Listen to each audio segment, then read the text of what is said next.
What we wanted to create today was an experience of mindful practice. Rather than just talking about the practice, we wanted to actually have an opportunity to practice together. So we'd like to begin with a guided meditation. And as we continue through this morning, we're going to be engaging with each and every moment as a practice. So although we begin with a guided meditation, the whole of this morning's webinar is also a contemplative experience. So in our daily life, we're so habituated to multitasking, and I like to joke with people that meditation in the beginning stages is about dedicating ourselves to monotasking.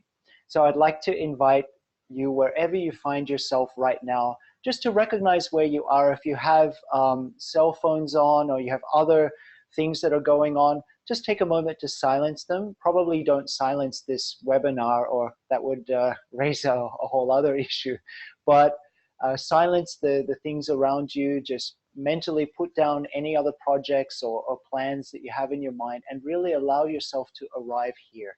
For this next period of time, we have nothing else to do. We have nowhere else to go. We can really allow ourselves to be here. If we can choose to be here, body and mind, then this can be a really transformative experience for us. So let's set our intention to really be here for this next period of time.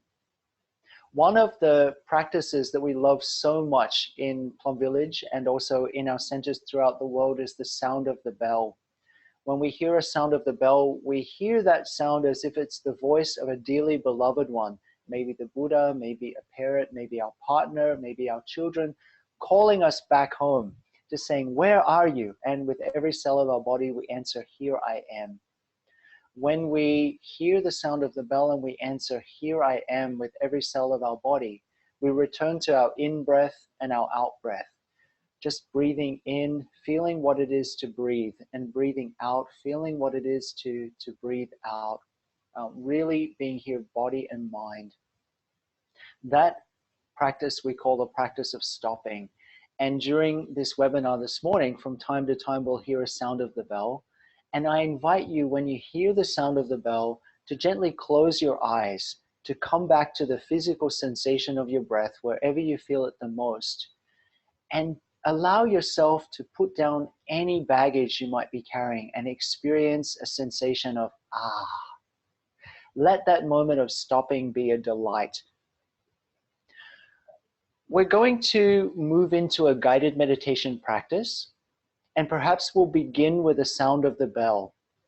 So I invite you to gently close your eyes, locate yourself in space, wherever you're sitting right now, locate yourself in time.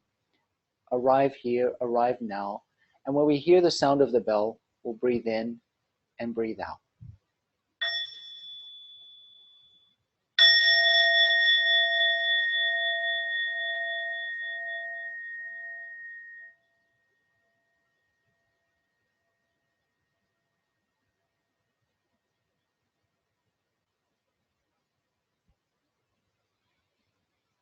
To begin our guided meditation practice, I invite you to gently close your eyes and to rest your hands in your lap. Wherever they find themselves, that's perfect. Just settle into your space, settle into a posture that feels comfortable to you, a posture that is upright and stable and also relaxed, that there's no struggle. Let's sit in such a way that these few moments are a moment of delight and ease for us. In Buddhist meditation, we're not struggling to get somewhere, but we are opening ourselves to the ease that's available right here and right now, whatever situation we find ourselves in. So as we gently close our eyes, rest our hand in our lap, and find ourselves in a comfortable posture, let's take a few moments to become aware of our body.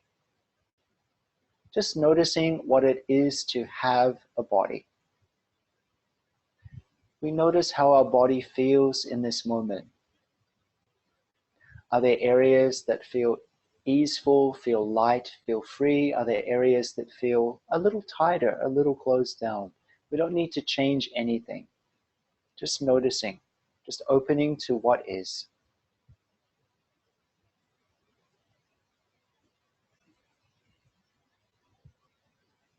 And as we settle ourselves more deeply in our body, I invite you to bring a gentle attention to your breath. Noticing the physical sensation of your breath wherever you feel it the most. Perhaps it's the tip of your nose, your palate, the back of your throat, or anywhere down to your abdomen. We bring the kind of attention to our breath that we would bring to meeting a dear friend that we haven't seen for a very long time. Breathing in, this is my in-breath, just as it is. Breathing out, this is my out-breath, just as it is. Just noticing our breath for a few breaths.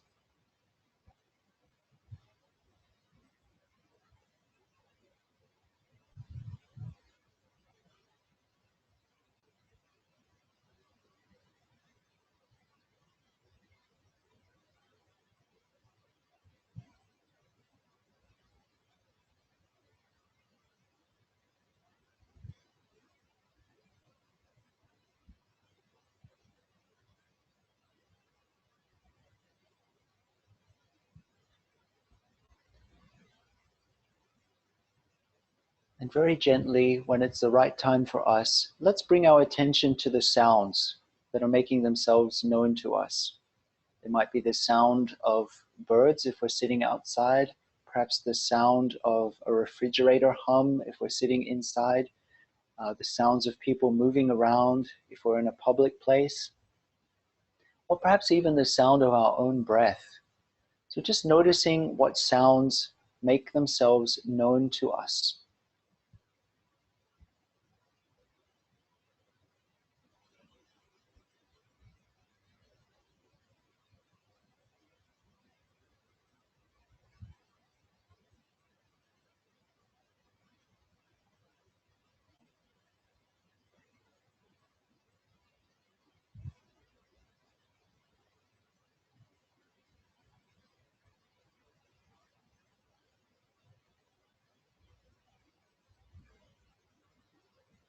And then returning and taking a couple of mindful in-breaths and out-breaths.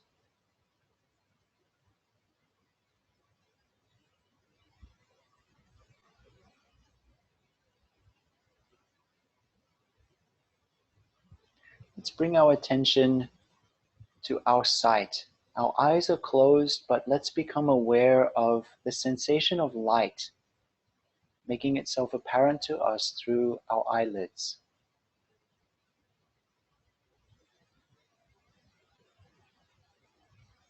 Perhaps there's areas of light, of brightness, and areas where it's a little bit darker, some shadow. So we just notice.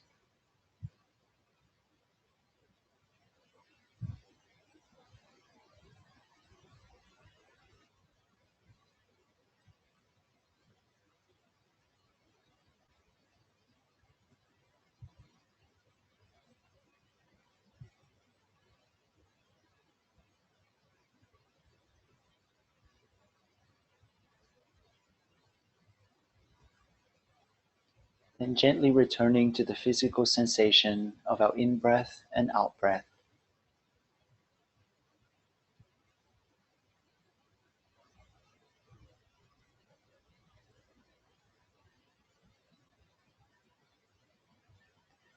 As we continue to breathe, let's become aware of any smells, any fragrances or odors that make themselves known to us. Simply recognizing.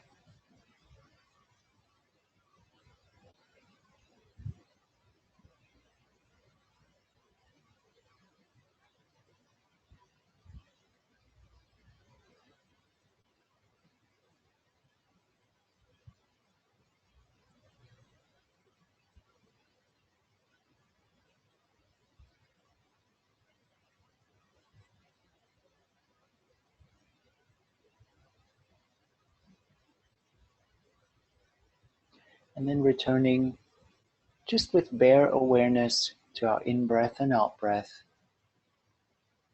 for a few breaths.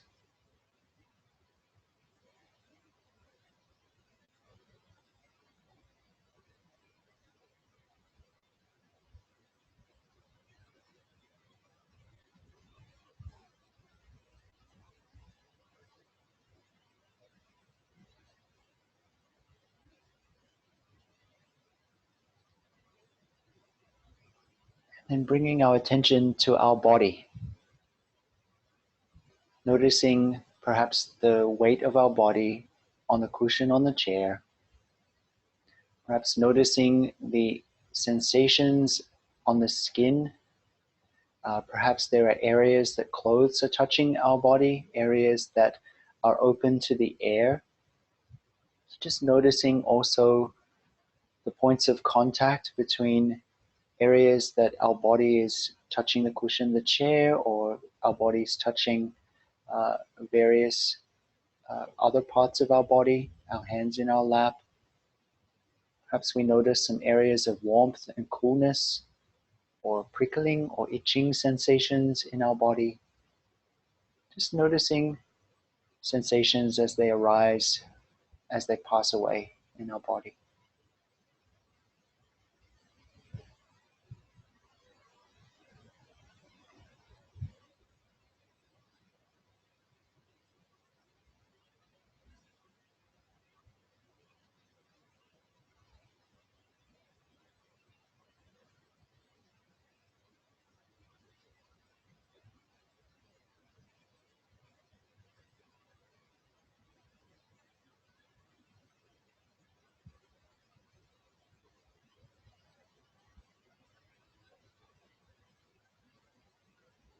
And then when it's the right time for us, gently returning our attention to our breath.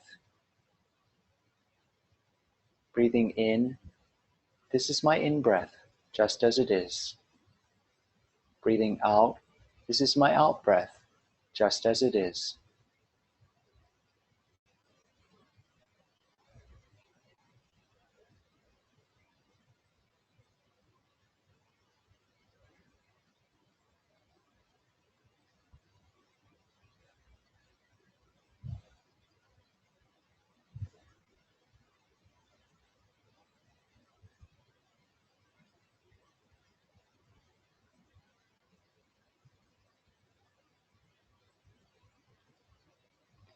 And then gently we'll bring our attention to what I call the internal sensations of our body.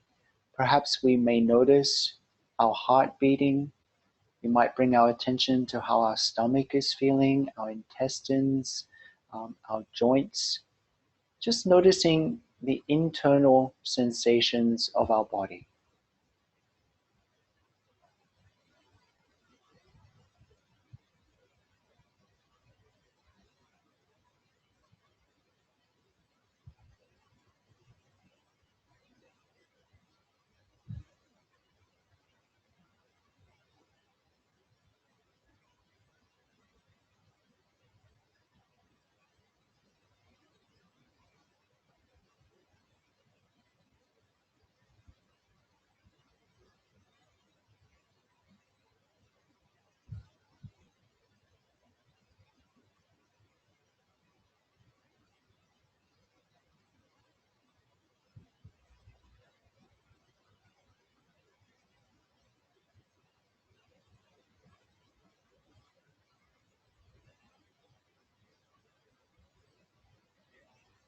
And then returning our attention gently to our in-breath and our out-breath for just a couple of breaths.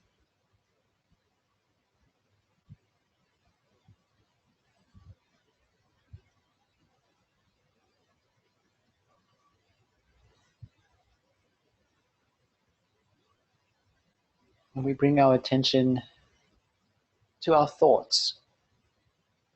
Many of us have thoughts that seem to be running non-stop throughout the day. Let's bring our attention and observe what happens when we bring our attention to the thoughts that are going through our mind. If we have some thoughts occurring to us, let's notice how they arise, how they remain in our consciousness, and then how they disappear. They might be memories, they might be plans, they might come in many forms, or there might be nothing at all. You just notice whatever's there.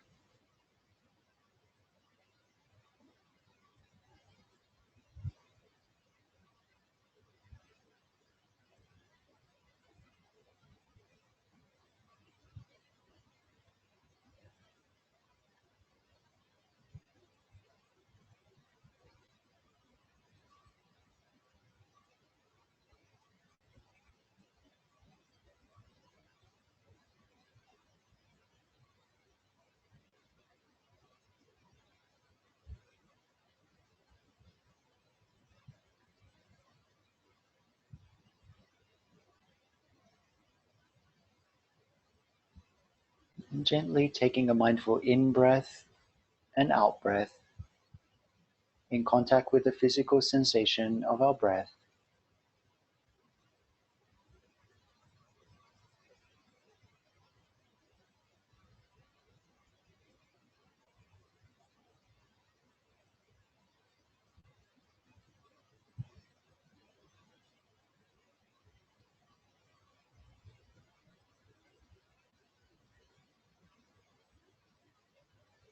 When it feels like the right time for you, I invite you to let go of the object of your attention and to just sit with awareness.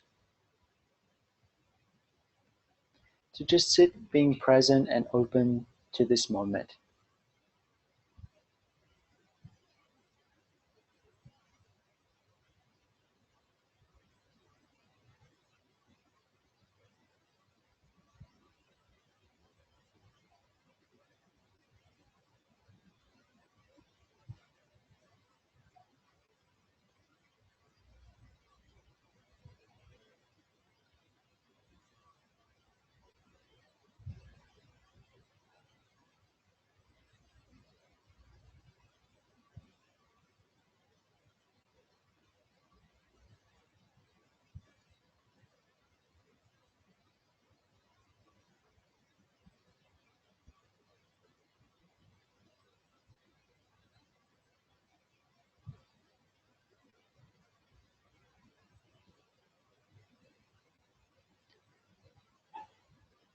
And gently returning our attention to the physical sensation of our breath.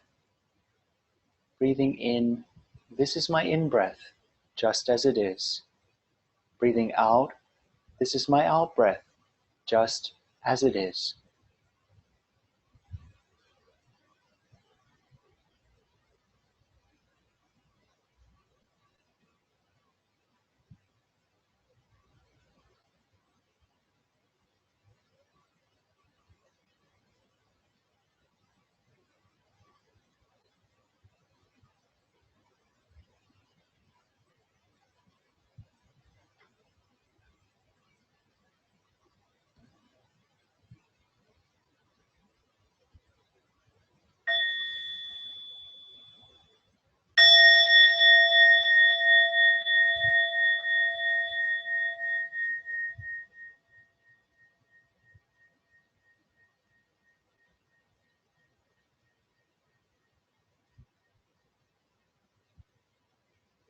So dear friends, this concludes our guided meditation, but we continue to engage with this energy of attention as we move through the next activities. So just take the time to gently move your fingers, move your toes, to gently open your eyes, allowing this energy of attention to continue.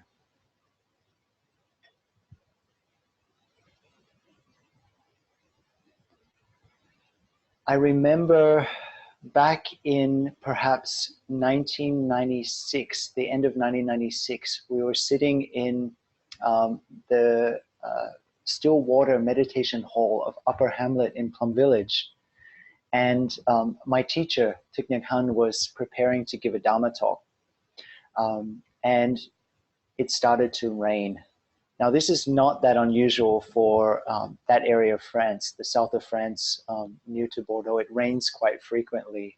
However, Tay stopped giving his Dharma talk, and he said, you know, if we know how to listen to the rain, then that's more than enough Dharma talk. Everybody just go gather near the windows and listen deeply to the rain. So we all went and we all enjoyed just listening to the rain. For me, again and again, I returned to that memory of Tay's invitation. I realized when he was using the example of listening to the rain, he was not just saying, listen to the rain. The rain was a symbol for our life. When we practice mindfulness, we practice developing this present moment attention. We're developing a capacity to listen to our lived experience, to listen to our life, to listen to the things that we often take for granted. Simple thing such as an in-breath and an out-breath, to listen deeply to the presence of another, to listen deeply to how our body is feeling in this moment, to listen deeply to our responses and our reactions. When we listen, we're open to a sound or open to an experience rather than categorizing it immediately. We develop a sense of curiosity. And for me, mindfulness and present moment attention always go together with a sense of curiosity. So that's something that I'd like to talk a little bit about today. And we'll touch it as we go through our talk this morning. The longer I practice, the more of a sense of humor I develop. I don't know how it is for you, but when I see the stories that my mind tells me throughout my daily life, the interpretations that I make, I find it hilarious.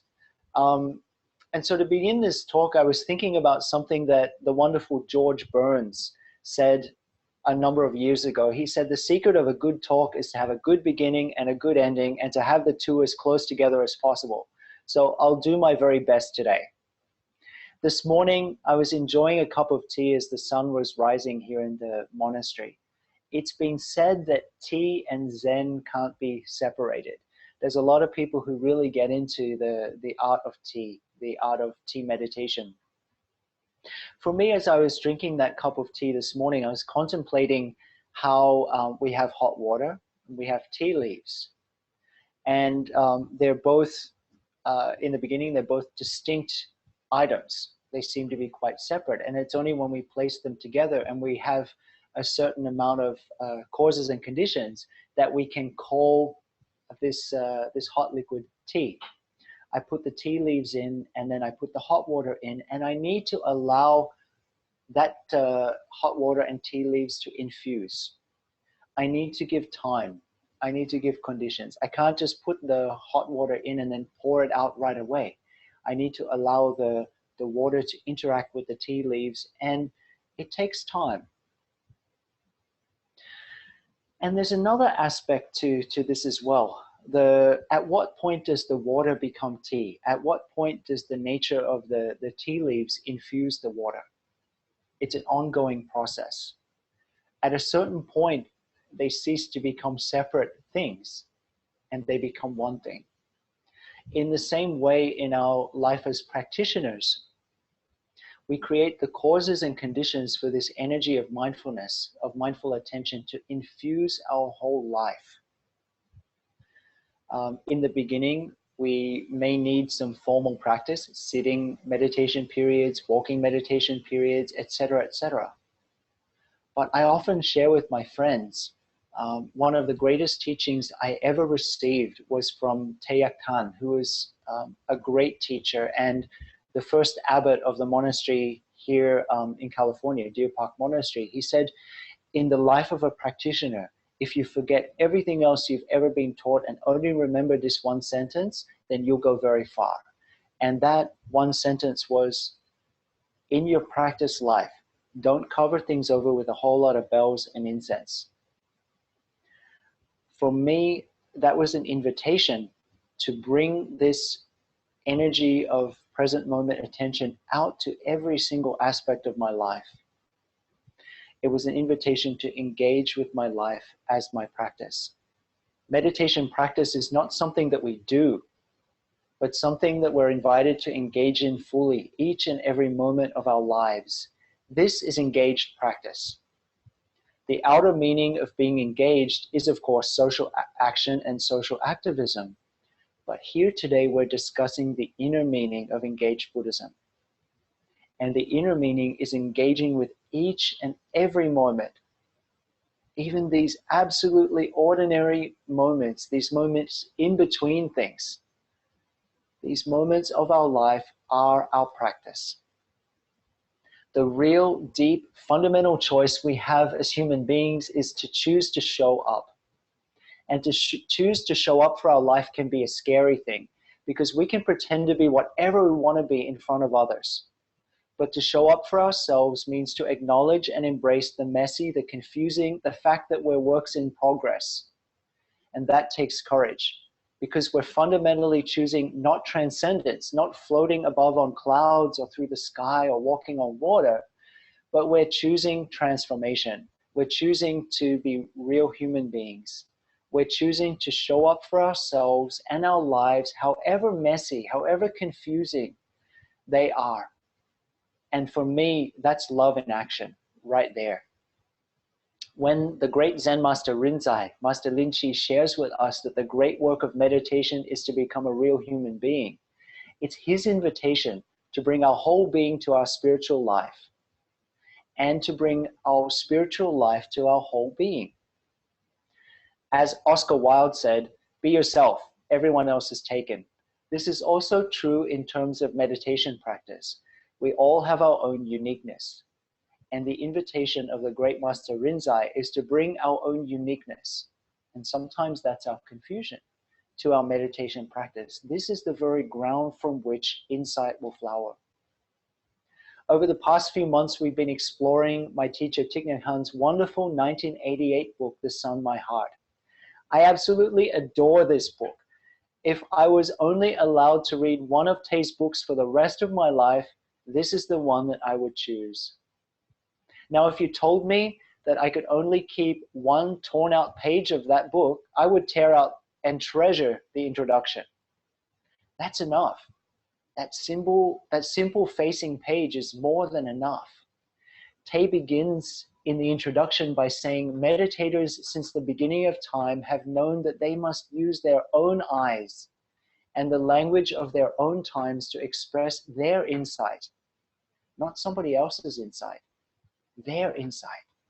Wisdom is a living stream, not an icon to be preserved in a museum. Wow. That takes courage. How are you using your own eyes? How are you engaging with the teaching, with the path? How is insight expressing itself through you? Not through the Buddha 2,600 years ago, or through Venerable Thich Nhat Hanh, or through any other teacher. How is insight expressing itself through you in this very moment? The Sun, My Heart was written as a continuation of the miracle of mindfulness. The miracle of mindfulness is focused on the development of basic mindful attention in each and every moment. And the Sun, My Heart continues that and is about the journey from basic mindfulness to insight. I can't tell you how many people share with me, oh, Brother Phap Hai, I've been practicing mindfulness for a long time now. What's next? Well, in an ultimate sense, there is no next. I'm sorry for that. By its very nature, mindfulness will develop into concentration and insight. Developing the capacity to focus attention on the breath is enough instruction if we have sharp enough roots to take us very far. The Buddha himself says, mindfulness, I declare, friends, is essential in all things everywhere. It is as salt to the curry. So present moment awareness, mindfulness, can take us very far. What more condition, what more instruction do we think we need? That being said, the Sun, My Heart is Tay's encouraging letter to us, his students. It's a kind, wise friend calling us to take one more step when we think we can no longer, and then one more, and then another one after that. There are a few times in the Sun My Heart that the advice can take a surprising form, and that for me is the role of a true teacher. A true teacher awakens the inner teacher, the inner wisdom, the confidence within the student. There was one time that I had a consultation with Tay about a situation that at the time I found quite challenging and confusing. After I shared with Tay what I felt was really difficult and dark for me at that moment in time, Tay turned to me and shared really strongly that I should not come to him with questions that I already knew the answer to, and he kicked me out of his hut. And although I'll admit that I was angry for a period of time, later I realized, and to be really honest, just between us, it was a few weeks later, perhaps I don't have very sharp roots, I realized that Tay had given me a really deep and wonderful gift. The truth was that I did know what I needed to do, but I wasn't doing it. I wasn't actually putting this insight into practice. So from that exchange, I began to trust in myself more and to have confidence in my path, to be able to take ownership of my spiritual journey. That's the beginning of spiritual maturity. When we speak of path, which is one of the words we hear so often in Buddhism and in meditation in general, path is a translation of the Pali word marga, which has a sense of an ancient hunter's path in the forest. It was once well used and well trodden, but now it's overgrown and barely discernible. If we bring the light of the present moment awareness to our life, this very body, right here, right now, however it is, this very breath, however it is, this conversation, this very thought, then we might be able to discern the path we need to walk. The path is not something out there very far away, whether it's in India or in Tibet or in another person, that we need to travel very far or try very hard to find. But it begins right where we are right now, however we're feeling, wherever we are. If we can honestly ask ourselves the question, what was the first spark that brought me to the practice of meditation? And then listen, really listen to that still, almost silent voice of our heart, then there's a good possibility that, as it says in one of our chants here in Deer Park Monastery, the path, the journey we need to take for ourselves becomes illumined, becomes clear. So there's both a collective and an individual aspect to the path, to the journey we need to take. As Tay says in the introduction to the Sun My Heart, only by becoming the author of this text ourselves can we discover the joy and strength necessary to make the journey from mindfulness to insight.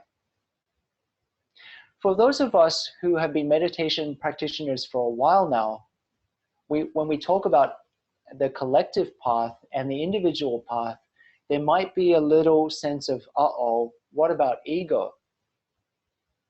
Now there's something that we call negative ego, which is the whole sense of I, me, and my, shutting down to life. And there's also something that I like to call positive ego, in the sense of developing an intentionality that includes others, that includes our earth, that includes all the conditions around us.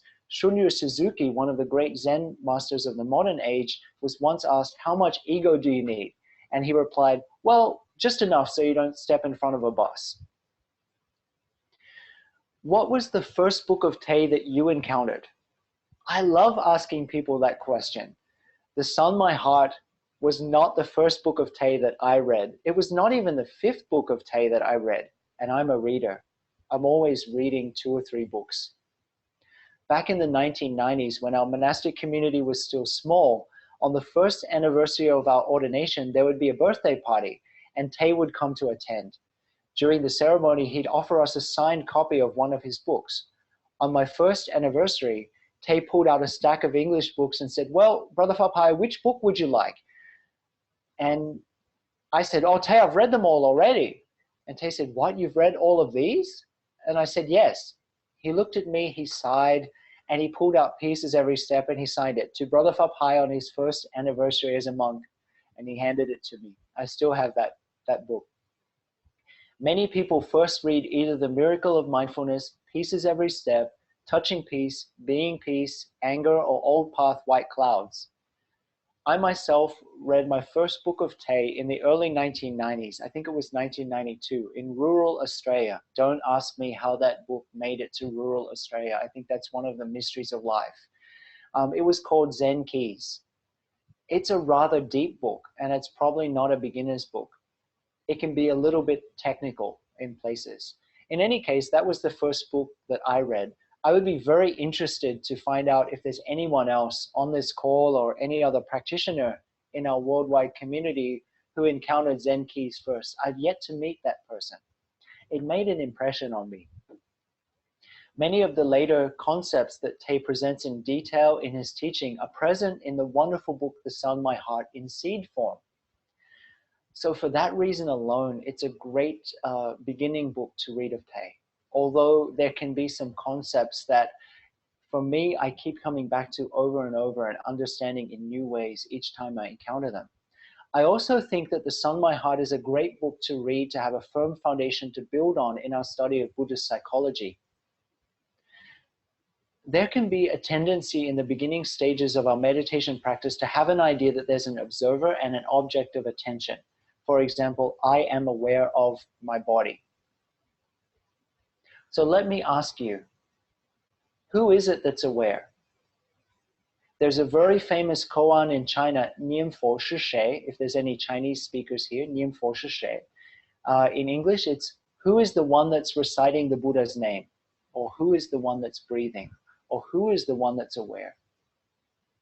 This is one of the most important questions to consider. Who is it that's aware? And as a meditator, as a practitioner, we learn to love the questions themselves, and we're not in too much of a hurry to get an answer. This is quite a radical departure from our usual mode of engaging with the world and with the realm of concepts. In Buddhism, we're not so interested in concepts. We're interested in practice. So looking at that question, who is it that's aware? If we hold it in our heart, we walk with it, we sit with it, we eat with it. If we do receive an answer, we're ready to let that answer go and to continually step into the unknown. In Zen Buddhism, there are three great qualities that are mentioned repeatedly. Great confidence. We spoke about confidence a little bit earlier. This is confidence based on our own experience. We have seen transformation in ourselves and maybe in others. It's not blind faith just because somebody tells us something. It means that we've taken a practice, we've applied it in our life, and we've noticed a change. So confidence born of our own experience. This is great confidence, the first of the three great qualities. And then somewhat paradoxically, there's a quality called great doubt. This is being willing to not know, and to be willing to say that we don't know, even to things that we think we already understand fully. To be ready to learn throughout our lives, to be open to the fact that there's always more to learn and discover.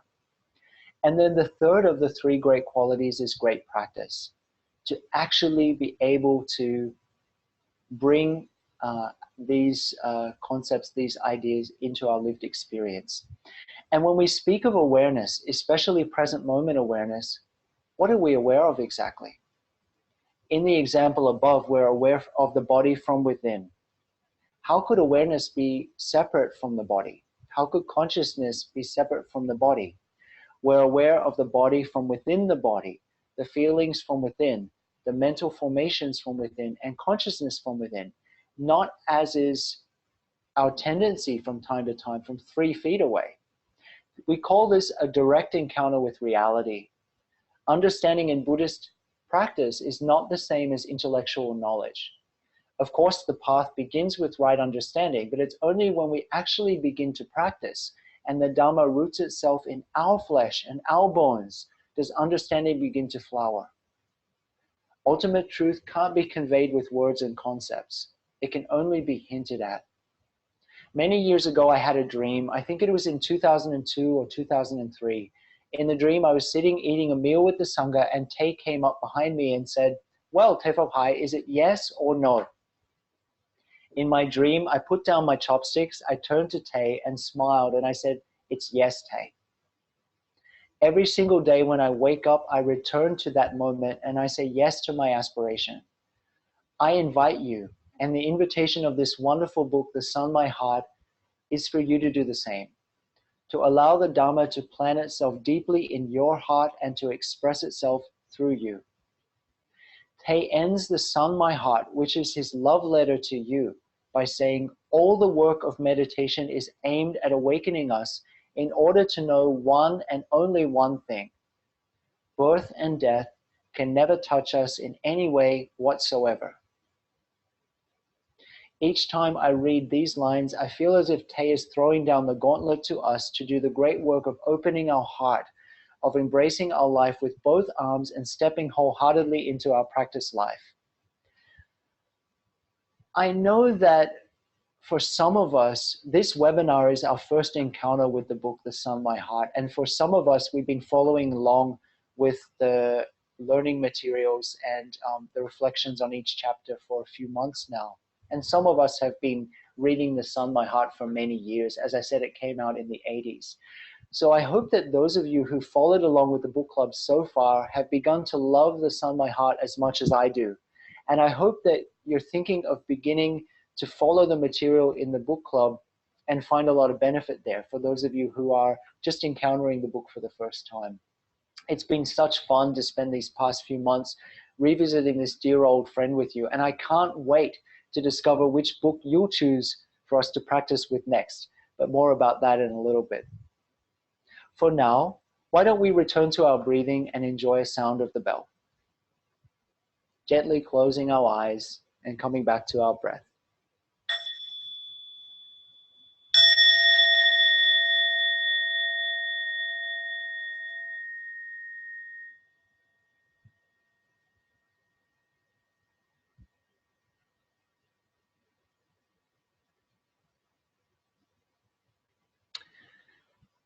Friends, this is such a precious opportunity for us to gather together and to explore what's most deeply on our heart. So we wanted to have an opportunity for a few questions and responses. A good question is a question that can help many people, and a good question is a question that's deeply rooted in our own practice. A good question is not theoretical, like please teach us about Nagarjuna's 8 stanzas or something like that. It's a question that's deeply rooted in our own situation. That can help many people. We know that we have quite a few hundred people on this call today, so we won't necessarily be able to address every question that's asked, but we invite you to ask them anyway, because myself and New Mai and Denise are going to take a note of all the questions that you ask.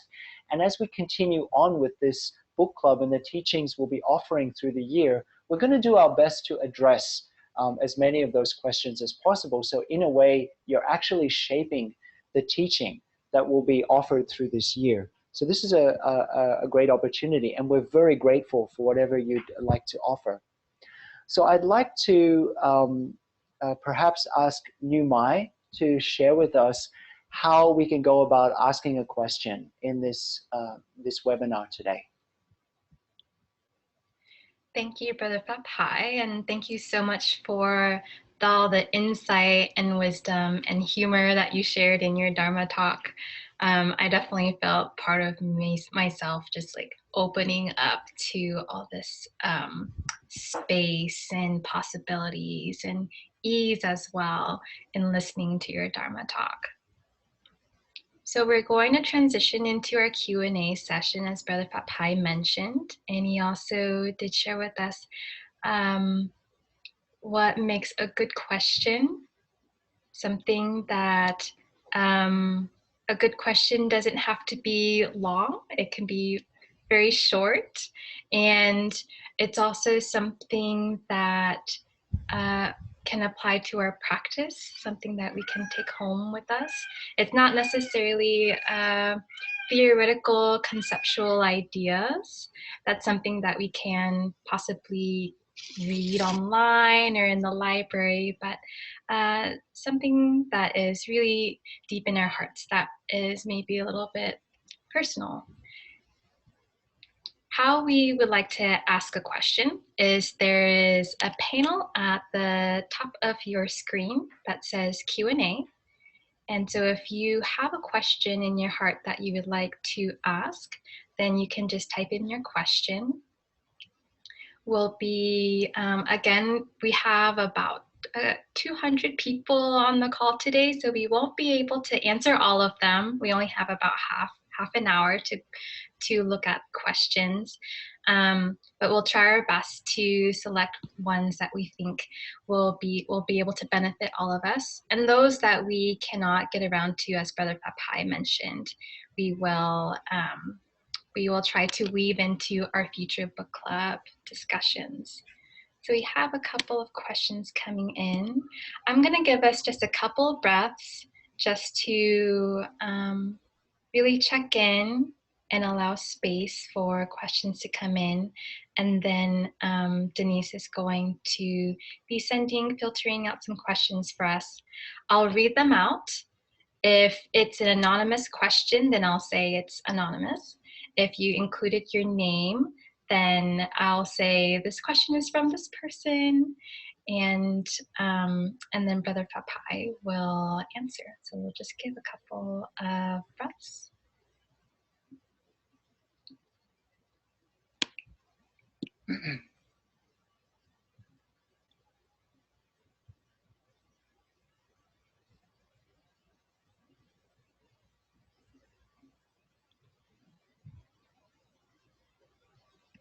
Okay, so we have our first question.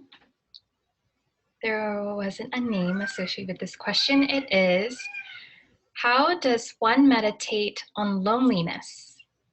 Can it become a beneficial friend? Okay, passing it over. This is a fantastic question, and I really feel that this person has asked this question for many people. So I first of all wanted to express my gratitude for having the willingness to ask that. Thank you. The Buddha gave a very interesting example in the sutras, or at least I find it interesting. He said that we need community, and yet at the same time we need to go as lonely as a rhinoceros into the forest. That at a certain level, although we journey together, we are working on our own practice, and we have our own path to take. So there's a balance that needs to be struck there. The first thing I'd like to say is that in our practice, what we want to do is to reach out and to connect with others. With loneliness, first of all, my invitation would be to consider practices such as, first of all, as loving kindness, to really allow ourselves to calm down and to wish ourselves well, to embrace ourselves wherever we are in this moment, at this time. And then when we are able to create spaciousness around how we're feeling, to not try to force things away, then that which is presenting itself, in this case loneliness, can be a great invitation. It can be an invitation in this sense to reach out and connect with others. And the others here could be other people. It could be to connect with the Sangha. It could be to find like-minded friends, to find support.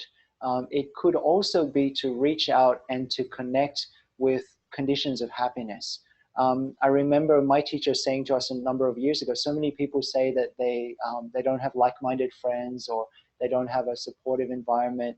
And that may be true, but it's also up to us too, to be able to create this environment around us. For example, if we say we don't have a Sangha, we don't have a community of practice nearby us, can we invite the pathway that we walk on every day to be part of our Sangha? Could we sit and say, okay, this cushion is part of my Sangha, to accept and embrace the environment we're in, and also to start to look and connect with others. There's a beautiful picture that was in a book of art that I remember coming in contact with back in, I think it was 1999. I haven't thought about this for a long time. It was a book of different paintings of in the art gallery, National Art Gallery of Australia, and there was one painting of an old man. He was just an absolutely ordinary man sitting there in just an old ragged suit and no shoes on his feet. But one thing was interesting. His shirt was open, the suit was there, and the shirt was open, and his heart was exterior to his body. And in that picture, there was a hand coming from outside of the frame and just reaching over and touching the heart of that guy. He wasn't in pain. He wasn't, this person wasn't suffering, but his heart was exposed. He was being vulnerable.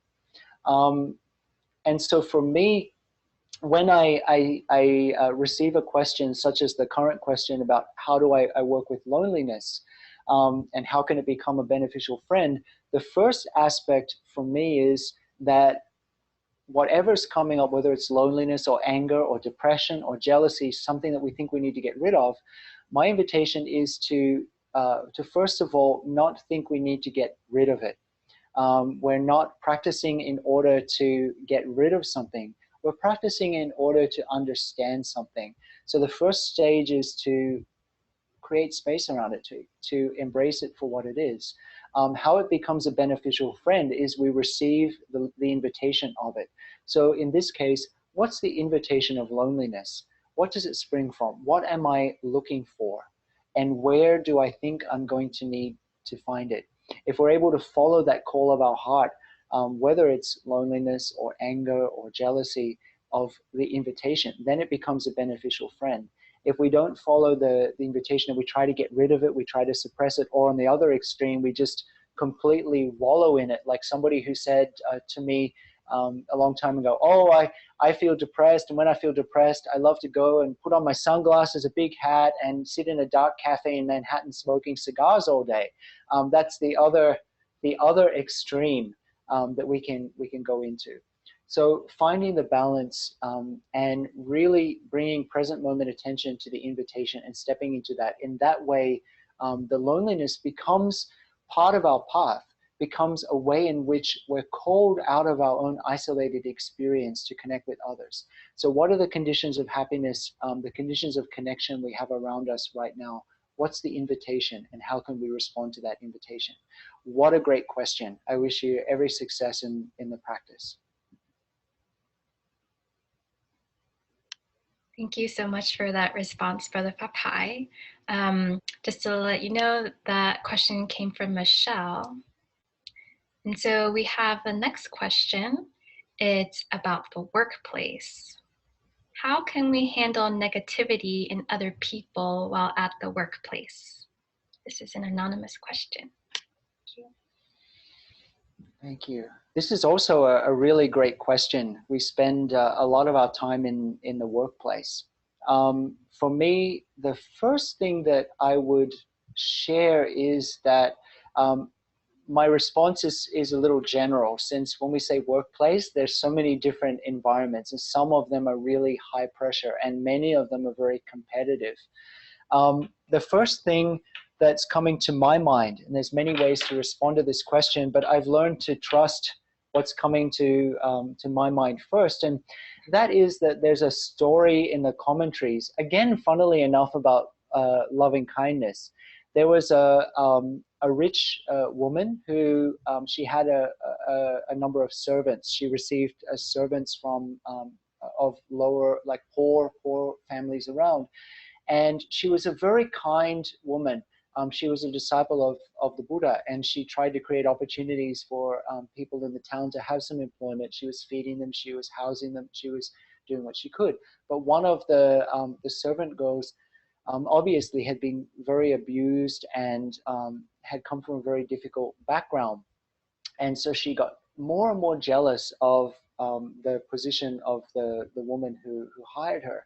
So this kitchen person was cooking. Her job was to cook in the house, and whenever she saw the her employer come, she just got angrier and angrier, until one day she thought to herself, you know what? This woman doesn't deserve all of these good conditions that she has. She doesn't deserve it. She's nothing to me. I'm better than her. How about when she comes to me, I get this boiling oil and I pour it all over her. So she developed this plan, and the next time the boss came in, she picked up the wok of oil. It mightn't have been a wok, but the image in my mind, it was a wok. And she picked up the wok of oil and just poured the boiling oil all over the boss. And funnily enough, as the servant girl was coming to the boss to pour the oil over her, the boss recognized what was happening. And in her mind, she said to herself, you know, I see that this servant girl is very angry. Perhaps I've done her wrong. Perhaps I haven't given her everything that she needs. She's come from a very difficult background. So she's also done me a lot of good. She's really helped me in so many ways. She's made my life easier. So rather than shutting down and entering into a reactive mode, which is our normal situation, particularly when there are tensions, she opened up. She received, she empathized with where the servant girl was coming from. And in the commentaries, it says the oil just rolled off the boss. And then the servant girl, of course, was amazed and saddened, and they then healed their relationship. So for me, in that story, of course, it's a metaphorical story. Most probably, this didn't happen. It wasn't kind of a miracle or whatever. But in this story, the invitation of the Buddha is for us to look at our reactivity in these situations, to not necessarily say it's a bad thing, but to look at it, to look at our expectations, to look at how we think others should be, and to, rather than just shutting down, to open up. We live in a very product-oriented world, particularly if we're in the workplace. But is there a way we can engage with others that is not competing against them, but perhaps finding ways to work together to be able to build something beautiful? Often we think subtly that we need to create others or create our environments in our own image. We both shape our environment and we're shaped by it. So what are some, if we say there's competition, there's negativity in the workplace, is it, to bounce off what we shared earlier, is it in kind of a situation where we close down and we feel ourselves to be a victim of that situation, which is how we, as human beings, we tend to react? Or can we take it as a stimulus towards creating meaningful change? So what are some of the small steps that we can take to be the change? If there's negativity, can we bring positivity? Are there things that we can do to help others feel safe? It's kind of one of the paradoxical things that when we create an environment that others feel safe, we feel safe at the same time. It goes together. Without knowing the specifics of the situation, that's the response that I have at this moment in time. The balance between responding and reactive, and not feeling ourselves to be a victim of the situation. The changes we make don't necessarily need to be big lightning bolts from the sky. It might be choosing to smile at a coworker, or just choosing to walk slowly in the workplace. These things can create a big change. Thank you. Thank you so much for your response, Brother Phap Hai. Would you be able, I feel like I just want to let all of this soak in. Can we have a sound of the bell, please? Why not? It's always a great idea to have the sound of the bell.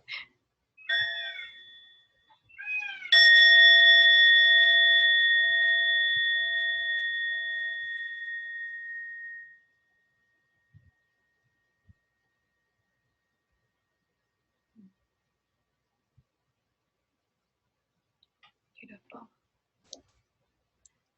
Our next question is from Brian, who asks, how do you balance the needs of others with your own needs? Again, an amazing question, and one that we all struggle with. I also struggle with this often as well. I don't think there's any right answer to this situation. I think there's a big tie-in to what we call vulnerability. We were over the last weekend, I was in Toronto, and we had an amazing conversation about vulnerability and the fact that vulnerability is not rewarded in our modern situation, in our society, whether it's on social media or in person. So in a sense, for us to recognize our own needs and to be able to communicate those needs to others is a very vulnerable, it's radically vulnerable. It's an amazing thing. And we are conditioned to, in a sense, to not look at, to not want to acknowledge our needs. So it can take some work for us to really be honest with what we're needing in a situation. And that alone is a life's work. I think that for many of us, it's not, this is again a bit of a generalization, but for many of us, we are more attuned to the needs of others than we are to our own needs. So I think that one of the first aspects of mindfulness is an invitation to be mindful of what?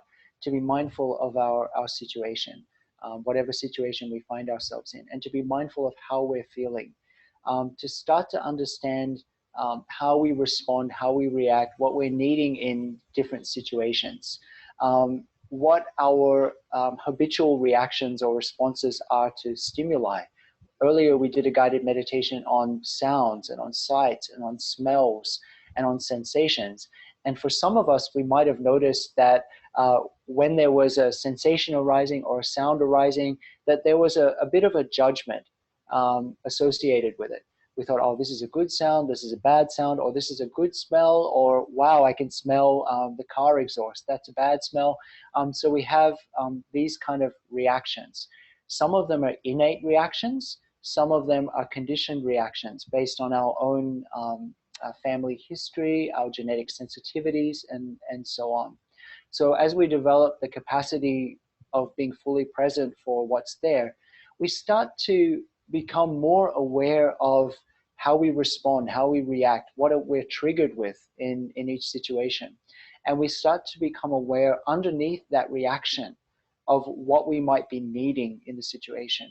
Sometimes what we're needing is the flip side of our reaction.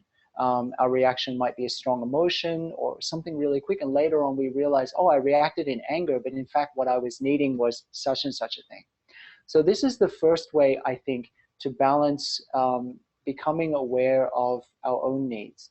And then the other aspect, it's kind of converse. As we become more aware and empathetic to our own needs, then we become more aware and empathetic to others. In a workshop on interpersonal neurobiology that I had the opportunity to participate in last Monday, we discovered that developing mindful attention sharpens the 7 forms of empathy in our daily life. So naturally, through developing mindful awareness of what's going on within, we also become more aware and empathetic and a little less closed down to others or to our environment around us. We start to connect with what other people might be needing and the situation that they find themselves in. And we don't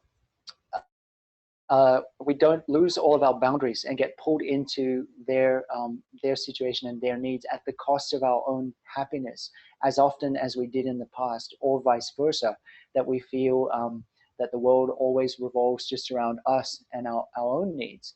But there becomes more of a balance, more of a connection. So through connecting with our own situation, we start to be able to touch the situation of those around us, and a balance naturally develops. Thank you. I hope that's helpful. It's a life's work right there. I think we have time for perhaps one more question. Thank you, Brother Phap Hai. We have 2. This might be similar to what you had just answered. I just wanted to read off a question from Bobby and Boz. They have a question on how to balance social action, which is so needed, with personal practice. How can we help with, can you help with any ways to balance outer activism with the inner work? Yeah, many of us are in this situation as well right now. There are so many situations that we find, whether political or otherwise, that we find our hearts breaking over and over again. Many of us are finding ourselves really swept away with fear. It seems that we cannot get through a single day without at least one, and often two, CNN breaking news alerts. So this is such a painful situation that we find ourselves in as individuals and as a collective, as humanity. The first thing that I would like to share is that I think, coming from the contemplative sector, my bias is kind of clear.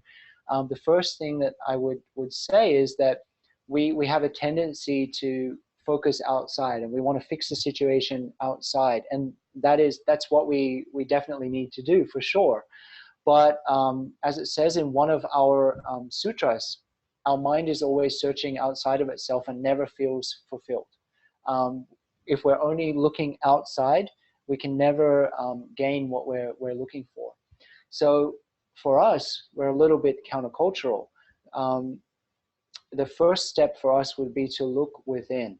And as we did as I shared earlier, with our guided meditation, we were aware of some of the stimuli that come to us.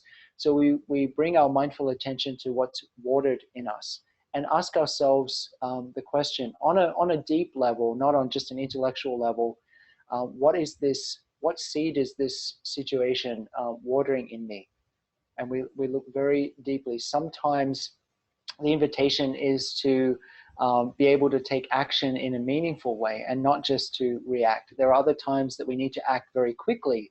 A few years ago, there was a brother who was new to our environment here in Deer Park. We were doing walking meditation, and I was walking behind him, and I saw that in 1.5 steps or so, he was about to step right into poison oak. So at that moment in time, I didn't have time to stop and to say, hey, that's poison oak over there, you're about to step into it. I had to just step right up really quickly, get my arm and go boom to knock him into the center of the path so he wouldn't walk into the poison oak patch. So there are times that mindful action is a really quick action, a sudden action. And then there are times that we need a little bit more contemplation. We need to understand why certain seeds are watered, and so that we don't become the thing that we're struggling against. If we struggle against something, there's a danger that we become it. We become angry, we become burnt out, we become exhausted. So the first step is to be able to, in my opinion, is to be able to bring our attention back and to embrace how we're feeling. To sink down below the feeling level and to understand what is that vulnerable place that's touched in us. What are we called forth to do? And then how can we reach out to others to create the kind of change we need to see, we want to see. And then to be able to step out in mindful awareness and to really, as we did today, if we just go out and we shout and things, that's powerful, but we are not necessarily creating the environment and the change we want to see. We're contributing to the noise. So how can we in our activism create the kind of environment that we want to see? I remember in 2000, I think it was 2004, we had the situation where the US was beginning the shock and awe campaign in Iraq. And my teacher, Thich Nhat Hanh, had said, we really need mindful practitioners to get out there and to march in the marches at the time. So we were marching in San Francisco, we were marching in Washington, D.C. And I remember myself, I was asked to go to San Francisco. So we walked together with the Buddhist Peace Fellowship. And as with most marches in San Francisco, everybody was out. There was people who were marching against the war in Iraq. There were people who were marching against dog leash laws. There were people that were marching for all kinds of things. The energy was really, really hyper. And so myself and a couple of brothers and sisters and the Buddhist Peace Fellowship, perhaps we were about 40 people, enough to go all the way across the whole street. We were walking under a banner that said, "Peace is every step." So we decided that we would be across the whole street, and we would take every step in mindfulness, because it was quite an emotional and very volatile environment. There were riot police along the street with shields, helmets, all these kind of things. The propensity for something violent to happen was quite large. So we decided to walk, 3 breaths, and 3 breaths in for a few steps, 4 breaths out for a few steps. And we walked like that. We're in the first third of the groups merging out into the march. And then as we marched, people that were behind us, they would come up to us and they would become part of our group, and they were almost forced in a very non-violent way to practice walking meditation with us for a period in time. And then their banners would come up over the Peace is Every Step banner and go forward. And so it was like that. We became a part of almost all of the different groups, the Grey Panthers, the Communist League, all kinds of things we were part of for a period in time. We were walking together with them. So through our very presence in that march, we were offering some peace, offering some mindfulness. And then by the end of the march, we were in the last few of the groups to arrive.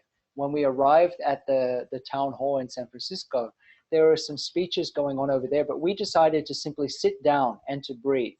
So we sat down, we breathed, and we were practicing loving kindness meditation.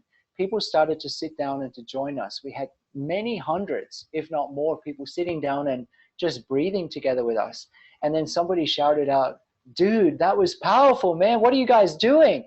And so we had a chance to share about meditation and mindfulness. And at the end, on the news that evening, somebody, one of the police chiefs or one of the officials was saying something like, with however many hundred thousands of people there, we were expecting there to be some violence and things, but there were many less arrests than we were expecting. It was a very peaceful march, et cetera, et cetera. So I'm not claiming that was all because of us, but what I am saying is that we were peaceful through that whole march. And through that, we didn't take away, we didn't take on all of the anger. We were able to offer an environment for real change to take place.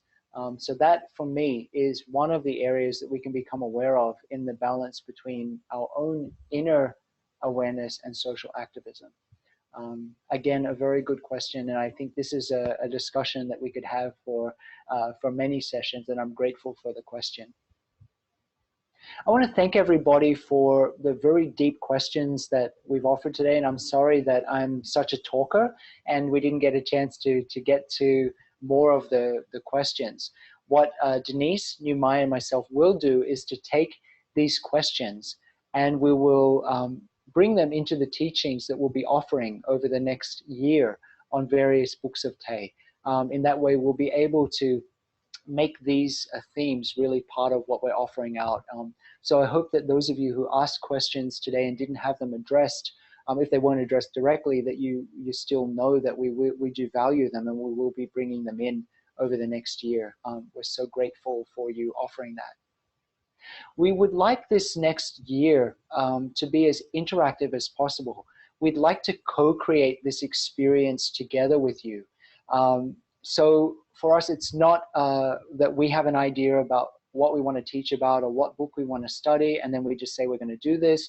But we want to work together with you to create something that will be useful and meaningful for you. So I'd like to pass over to New Mai to share with us about how we're going to be creating this together. I'm really excited about this. I'm looking forward to what you're going to decide. So over to you.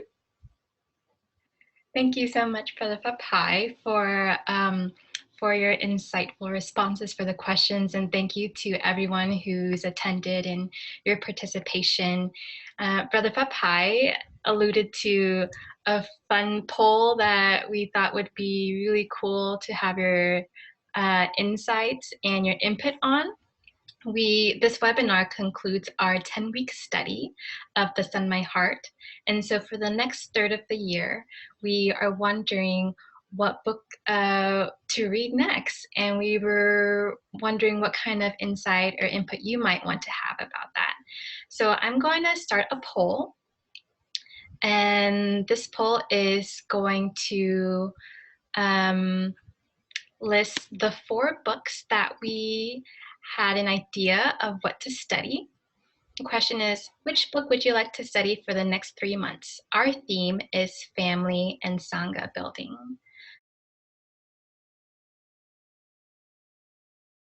Thank you so much for everyone for attending this webinar. Denise or Brother Phap Hai, is there anything you would like to add before we close out? I just wanted to share, I'm so grateful to have this opportunity. And as Numai and Denise were sharing, it's a real privilege for us. And we want to co-create this together with you. During the first 3 months of this course, we haven't had necessarily an opportunity to respond to the questions that you've been posting on the page and things, but we'll be focusing on that during the next period as well. If you have any suggestions for us, we would be so delighted to hear from you. We want this these study sessions and the webinars to be something that's beneficial for you, and any input that you would offer us would be most welcome. We wish you well wherever you are, and perhaps we can end today's session just mindful of everybody's time with a sound of the bell. So